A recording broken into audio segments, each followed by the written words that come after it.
Hello everyone. ఏపీలో APPS నుంచి మీకు మరొక నోటిఫికేషన్ అయితే రిలీజ్ చేయడం జరిగింది.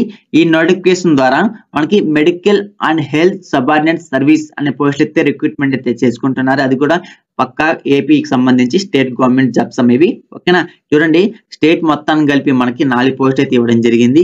61,960 రూపాయల నుంచి 1,51,370 శాలరీ ఇస్తామని క్లియర్ అయితే మెన్షన్ చేయడం జరిగింది. సో తర్వాత 18 to 42 ఇయర్స్ మధ్య మీకైతే ఏజ్ అయితే ఉండవలసి ఉంటుంది. కట్ అప్డేట్ ప్రకారం మీకు జూలై 1, 2025 ప్రకారం. ఓకేనా, ఇక్కడ చూడండి అప్లికేషన్ ఎప్పటి నుంచి స్టార్ట్ అవుతుందంటే మీకు మార్చ్ 27వ తేదీ నుంచి అప్లికేషన్ స్టార్ట్ అవుతుంది. ఏప్రిల్ 16వ తేదీ వరకు కూడా మీరు ఆన్లైన్ ద్వారా అప్లికేషన్ అయితే పెట్టుకోవాల్సి ఉంటుంది. డైరెక్ట్ గా మీరు ఏపీపీఎస్సీకి ఏ విధంగా గ్రూప్ 1 గ్రూప్స్ కి ఏ విధంగా అప్లికేషన్ పెట్టుకున్నారో డైరెక్ట్ గా అదే అఫీషియల్ వెబ్సైట్ కి వెళ్ళి మీరు ఓటీపీఎల్ లాగిన్ అవడం ద్వారా డైరెక్ట్ గా మీకు అప్లికేషన్ అయితే పెట్టుకోవచ్చు. క్లియర్ మనకి అయితే మెన్షన్ చేయడం జరిగింది. చూడొచ్చు మీకు ఓటీపీఎల్ లాగిన్ అవడం ద్వారా అంటే రిజిస్టర్ చేసుకోవడం ద్వారా మీ యొక్క అప్లికేషన్ అయితే పెట్టుకోవచ్చు.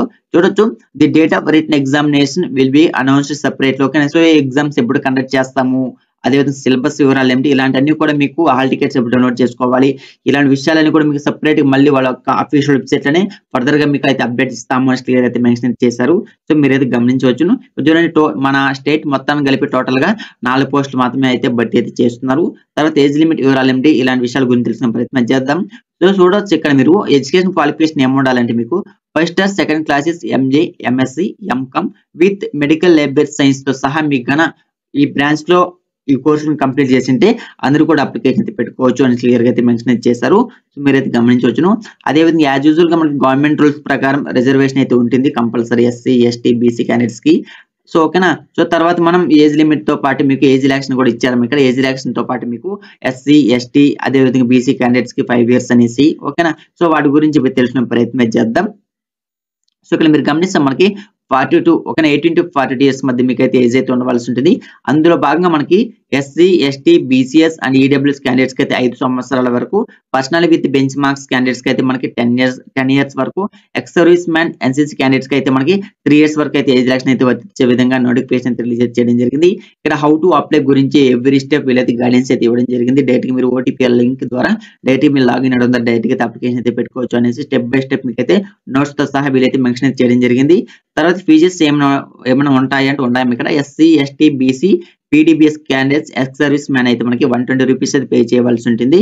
మిగతా రిమైనింగ్ క్యాండిడేట్స్ ఉన్నారు కదా అంటే ఓసీ, ఓబీసీ క్యాండిడేట్స్ ఇలాంటి వాళ్ళు అయితే మనకి వీళ్ళైతే application fee 250 rupees, application processing fee 120 rupees రెండు కూడా పే చేయవలసి ఉంటుంది అని క్లియర్ గా అయితే మెన్షన్ చేశారు. మోడ్ ఆఫ్ పేమెంట్ అంటే మీరు ఆన్లైన్ ద్వారా అయితే పేమెంట్ చేస్తారు కాబట్టి అక్కడ నుంచి డైరెక్ట్ మీ యొక్క క్రెడిట్ కార్డ్, డెబిట్ కార్డ్ ద్వారా మీ మీ ఫీజుని అయితే పే అయితే చేయవచ్చు అని క్లియర్ గా అయితే మెన్షన్ చేశారు కదా. సో తర్వాత సిలబస్ వివరాలు ఏమిటి, ఇలాంటి విషయాల గురించి తెలుసుకుందాం. సో కానీ ఎగ్జామ్ ఎప్పుడు ఉంటుంది, హాల్ టికెట్స్ ఎప్పుడు డౌన్లోడ్ చేసుకోవాలి, ఇలాంటి విషయాల గురించి వీళ్ళైతే మెన్షన్ చేయలేదమ్మా. సో గమనించగలరు. సో తర్వాత మనం సిలబస్ ఏమిటి, ఎగ్జామ్ ప్యాటర్న్ ఏమిటి, ఇలాంటి విషయాల గురించి తెలుసుకునే ప్రయత్నం చేద్దాం. ఇక్కడ చూడండి ఇప్పుడు మీరు ఎగ్జామినేషన్ సంబంధించి ప్యాటర్న్ అయితే ఇచ్చారు. ఇక్కడ ఒకటే ఎగ్జామ్ అయితే ఉంటుంది. ఓకే, అది కూడా రిటన్ ఎగ్జామ్ అయితే ఉండడం జరుగుతుంది. అది కూడా ఆబ్జెక్టివ్ టైప్ క్వశ్చన్స్ అయితే ఇస్తామని క్లియర్ మెన్షన్ చేశారు. పేపర్ 1, పేపర్ 2 ఉంటుంది. పేపర్ 1 లో మనకి జనరల్ స్టడీస్ ఉంటుంది, మెంటల్ ఎబిలిటీ ఉంటుంది, అది కూడా డిగ్రీ స్టాండర్డ్ నుంచి.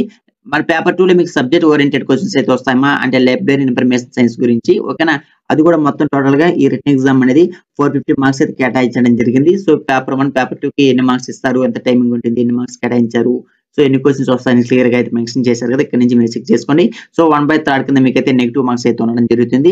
సిలబస్ ఏమిటి మొత్తం ఇచ్చారు ఇక్కడ, ఏ టాపిక్స్ నుంచి ఏ క్వశ్చన్స్ వస్తాయి అనేసి. ఓకేనా, సో ఇది నోటిఫికేషన్ వాళ్ళు మీకు కింద కామెంట్స్ లో డైరెక్ట్ గా నేను మీకు నోటిఫికేషన్ పీడిఎఫ్ లింక్ ఇస్తాను, అక్కడ నుంచి డౌన్లోడ్ చేసుకుని మీరు ఒకసారి చెక్ చేయండి. సో ఇది వీడియో మీకు ఉపయోగపడింది అనుకుని వీడియోని తప్పకుండా లైక్ చేయండి, ఛానల్ సబ్స్క్రైబ్ చేసుకోండి.